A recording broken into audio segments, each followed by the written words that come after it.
whether it's our patrol officers or our detective bureau. Just fantastic, fantastic work keeping this city safe. And it's all being led by the man on my left, the Honorable Mayor Eric Adams. Thank you. Thanks so much, Tariq. Again, want to thank the men and women of the New York City Police Department for not only keeping our city safe every day, but then every once in a while is going to take a great deal of shoe leather and investigatory skills to bring criminals to justice. And just from the onset, we want to be extremely clear. It doesn't matter if a person is a migrant, asylum seeker, or if the person is a long-term New Yorker. You break the law, it would be investigated, and it would be handled by our criminal justice system. The police department has a job to do apprehensions. The prosecutor has a job to prosecute, and the federal government has a job to determine if a person is here as a migrant or asylum seeker, should determine if they're found guilty and they do their time, they should be deported. You should not be allowed to walk the streets of the city of New York if you are committing any form of criminal behavior that's impacting the quality of life of New Yorkers. Came in office 2 years ago with a clear mission, as I say over and over again, to revitalize our economy and to make our city more livable for working class people. And the foundation of that is public safety. And that is why we're here today. This morning around 5:30 a.m., the police department executed a warrant. I joined them in the Bronx, and I hear people often asking, why are you there as the mayor? Because I'm the general, and generals lead from the front. They don't send their troops into battle and ask, how is the war? Just as I spend the night in Herx, just as I ride the subways, just as I visit our hospitals, our schools, you are not going to be a good leader if you stay in a sterilized environment of your office space trying to figure out what's happening on the ground. I am an on-the-ground mayor, and I'm here to lead this city out of this crisis that we are facing.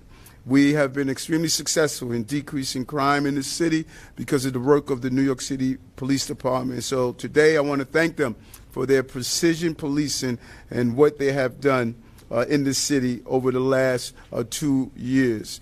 This morning, during the execution of the warrant, we are going to go into the particulars of that, on what was recovered and what this pattern is all about.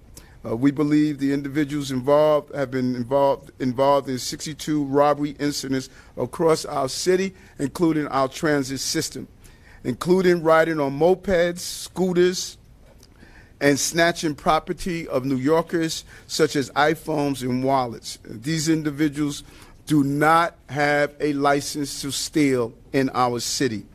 Mopeds and scooters are being used for crimes and harming innocent people. And I want to be clear, again, the law is coming for those who use mopeds illegally. That is why we have been cracking down on the illegal use of mopeds. And last week, we looked at some of the locations where a large volume of mopeds were located. It was given the appearance by those who felt as though this was some type of retaliatory action. No, it wasn't. To date, the NYPD seized more than 2,500 illegal mopeds and scooters in 2023, a 74% increase over 2022. While these 5 individuals are migrants, I want to reiterate the overwhelming number of 170+ thousand migrants and asylum seekers are attempting to continue their next leg of their journey of pursuing the American dream. But those who commit a crime will be treated like any other criminal in this city. No different mindset, no different reactions, or no different response from the police department. The small number of people are breaking the law and having a huge impact on our public safety, and that is why we zeroed in on them. And it's our job to do so. It's a job that these officers did well, and again, I want to commend them for their actions. We're not going to sit idly by while people choose to prey on their fellow New Yorkers. That is why we responded in the manner of which we did. Now, again, Commissioner, job well done. Chief Kenny, job well done.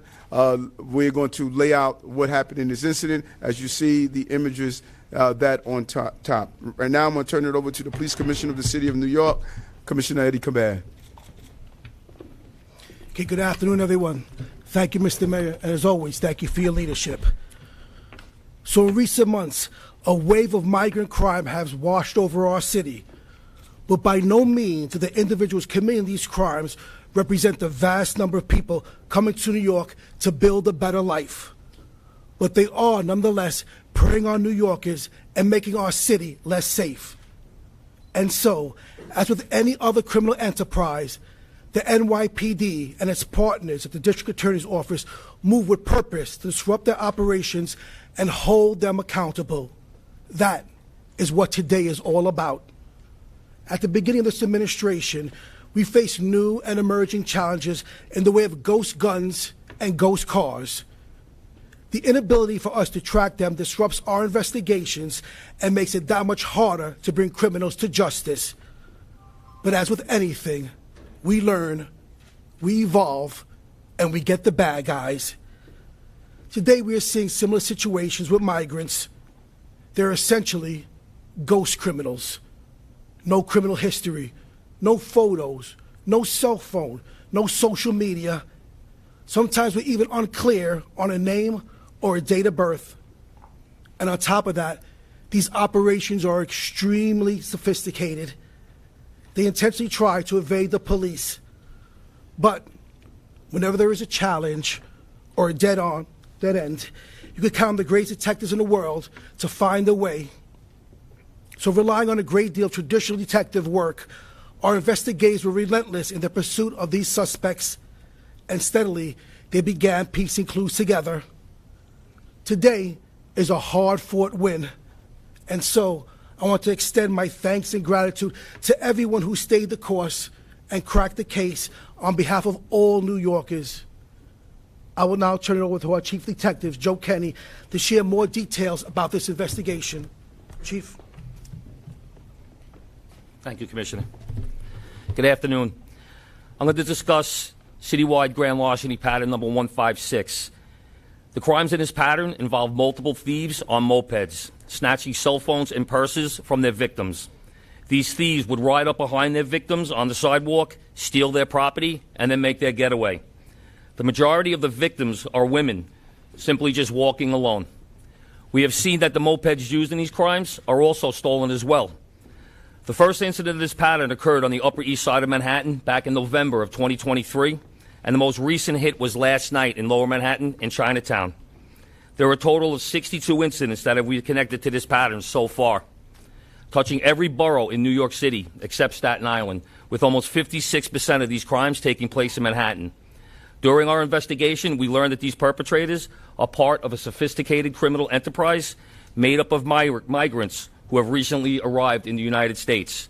This network of thieves predominantly live in the migrant shelter system.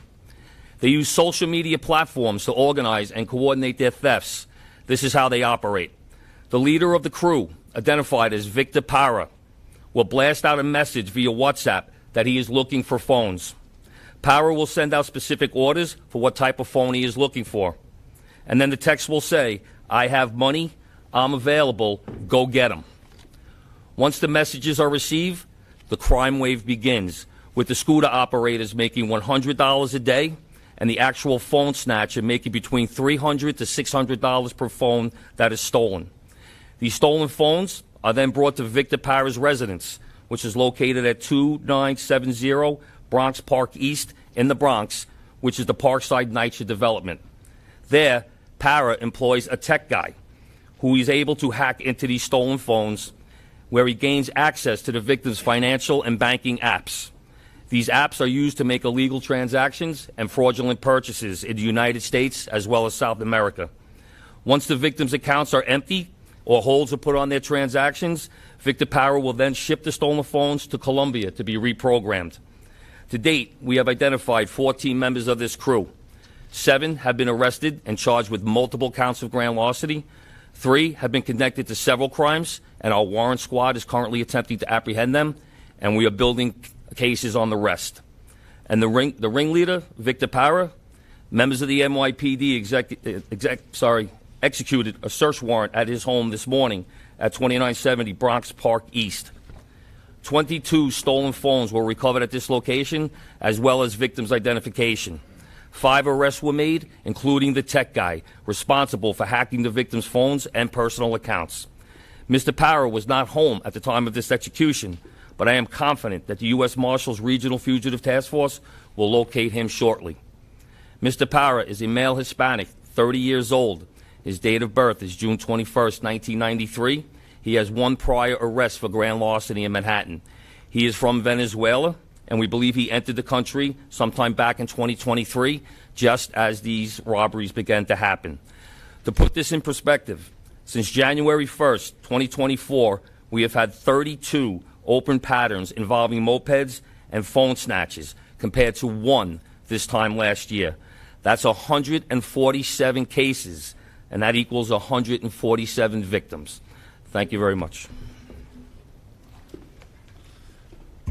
All right, I'll take a couple of questions, but we're going to stay on topic on this case. All right, Rocco?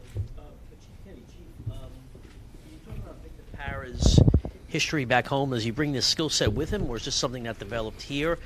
And is there any connection between any of the people arrested linked to the Bronx case? Are they linked at all to the attack on the offices in Midtown? We're only aware of his criminal history in the United States. We don't know what kind of history he has back in his native Venezuela.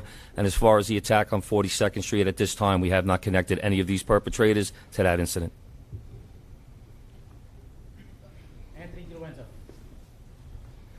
So the mayor and the police commissioner sort of touched on, in recent months, you've seen a wave of violence involving migrants wash over the city. Can you be more specific about that? Are you seeing a pattern of crime go up specifically with this group of people?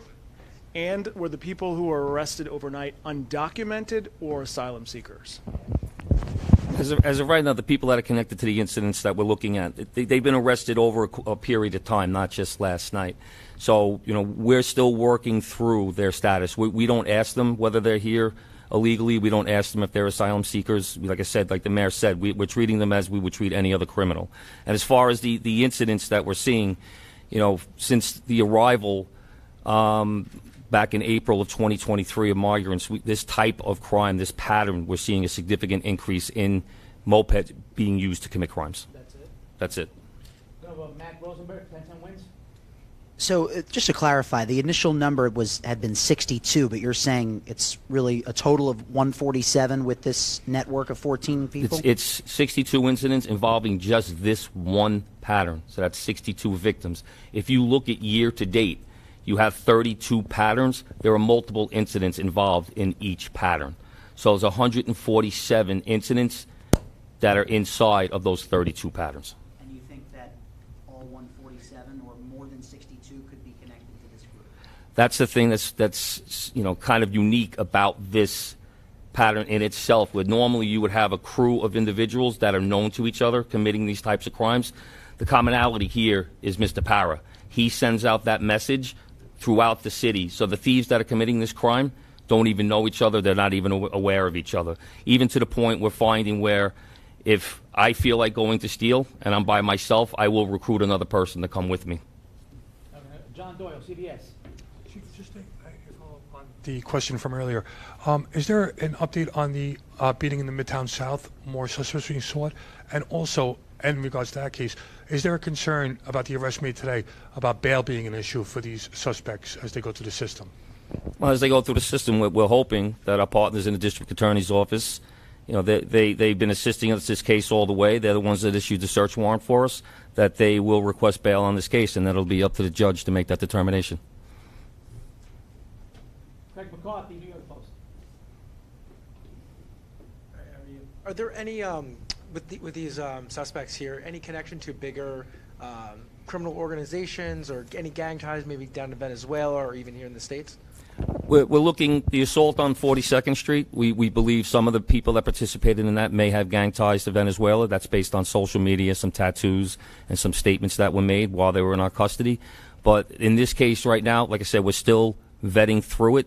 As far as the bigger picture here, we have stolen phones from New York City being shipped down to Miami, to Houston.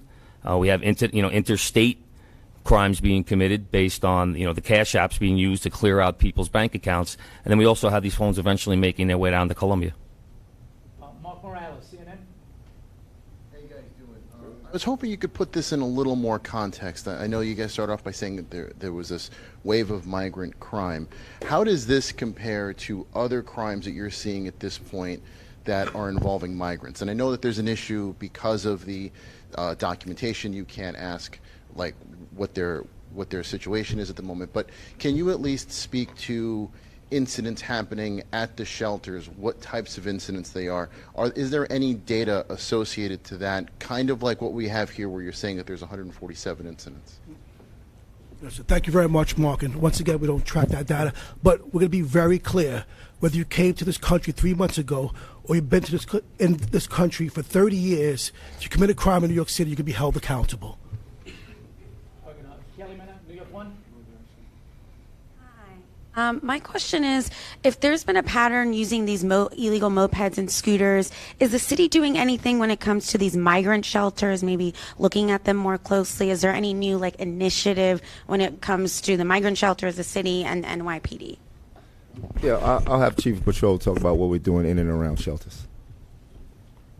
So just to go back to the original question, what we're seeing citywide is, besides these kind of patterns with grand larcenies and some robberies, we're seeing people getting their pocket picked in Midtown Manhattan, or bags being dipped to, especially on the Christmas tree, the holiday season. We're seeing it expand down to the train system.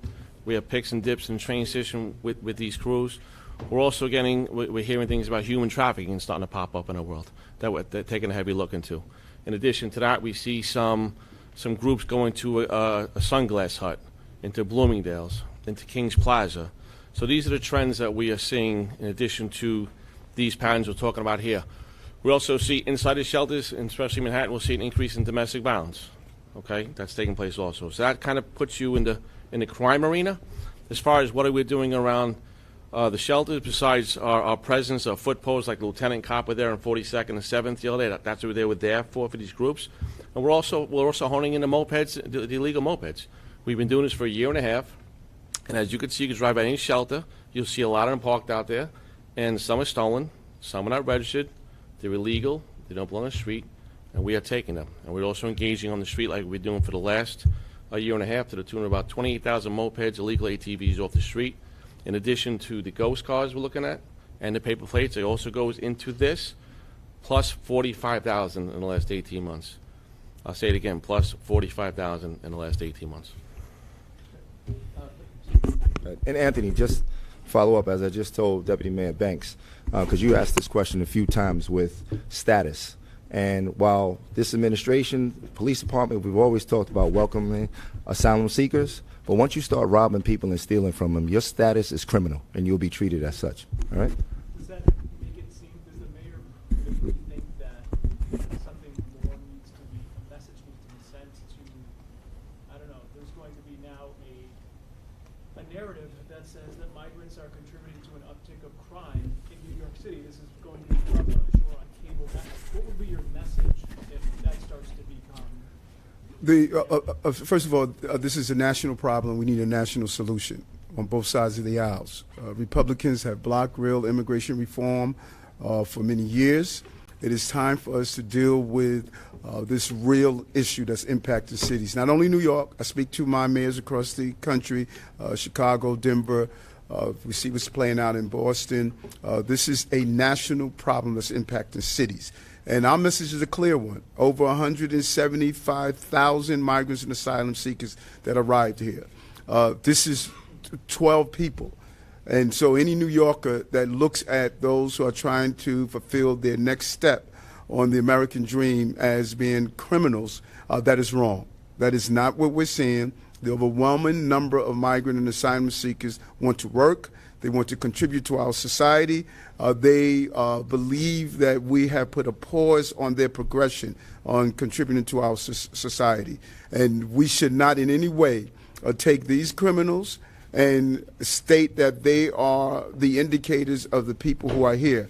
Just as I wouldn't take the average person in a community and say because there's a group of gang blood members that is what the community represents, or they're a group of Crips or a group of any other gang. This is a violent gang that did violent acts, and the same way we would zoom in on a blood gang, we zoomed in on them. This is not about migrants and asylum seekers. It's about criminals who committed a crime, and we would treat criminals the same if they're longstanding New Yorkers or if they just arrived here last year. These are criminals that we brought to justice. We're going to go Cristina Navarrete, Telemundo. Can you clarify how many arrests were made? And also, I know that you mentioned that Parra is still being sought. Are there any others being sought as well? And then, as a follow-up, is there any more comment on the case of the officers that were assaulted? Yeah, in this incident so far, we've made 7 arrests. We've identified 3 other people that we have probable cause to arrest, and our warrant squad is looking for them. And then there's several other people that we're still working cases on. As far as the assault on 42nd Street, same thing. We have a couple of other participants that have been arrested. We have probable cause on, and our warrants team is hunting them. All right, we're going to take 1 or 2 more questions. Rocco Paris-Condolo, Daily News. For Chief Kenny, Chief, could you, for the victims in the Bronx case, could you talk about any injuries that may have been suffered, and for both in terms of property value and money subsequently stolen, whether it's from credit cards or from bank accounts? Could you put a dollar figure on those two categories? For the Bronx? Which incident? incident? For this case, yeah. Oh, for the, no, it's, like I said, it's 62 cases. I would really have to break down the exact amount that what was stolen. I don't have that exact amount, but it's hundreds and thousands of dollars. And any injuries to any of the victims? Just bumps and bruises. I think we have a video, actually, of one of the incidents that shows how these guys operate. This is a video shown on the screen. A bag snatch, and as you saw, they dragged the woman that's involved.